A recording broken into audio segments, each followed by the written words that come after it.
زمون استاذ محترم شیخ الحدیث مولانا محمد حسن جان صاحب رحمت اللہ علیہ فرمائل چې د امام بخاری رحمه الله نا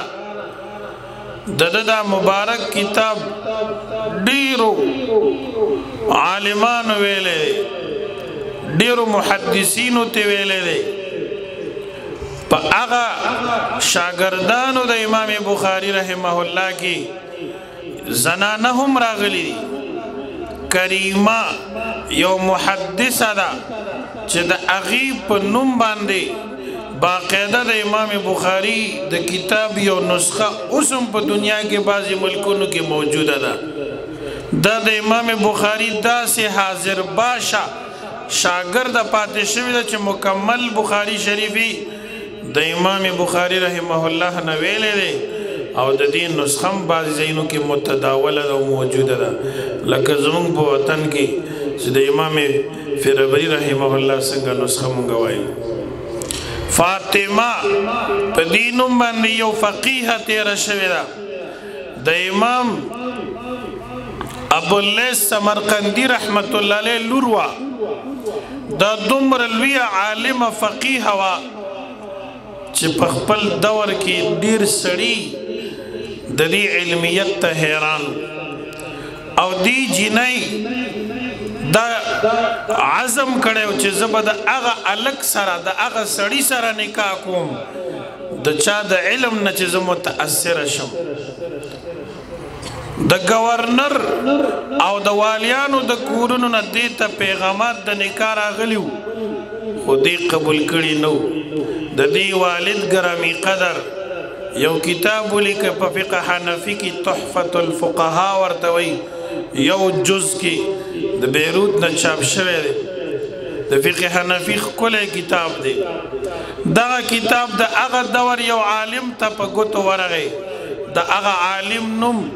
علامه علاءالدین کاسانی رحمت الله علیه دی د هغه دا متن دا کتاب ډېر خوښ شو نو کېناستو او د کتاب شرح او تشریح او وضاحت یې ولیکه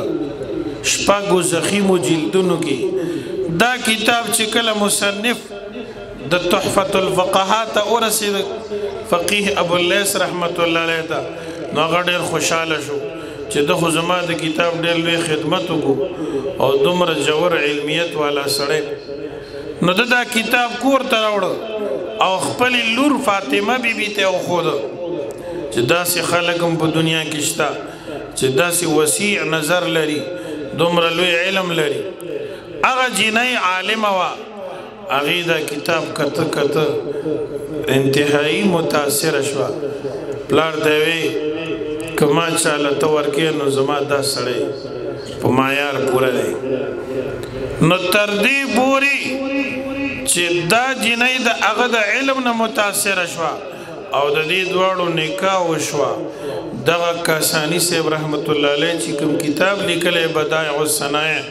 په فقه حنفي کې مشهور کتاب دی مسله هم ذکر کوي دلیل هم ذکر کوي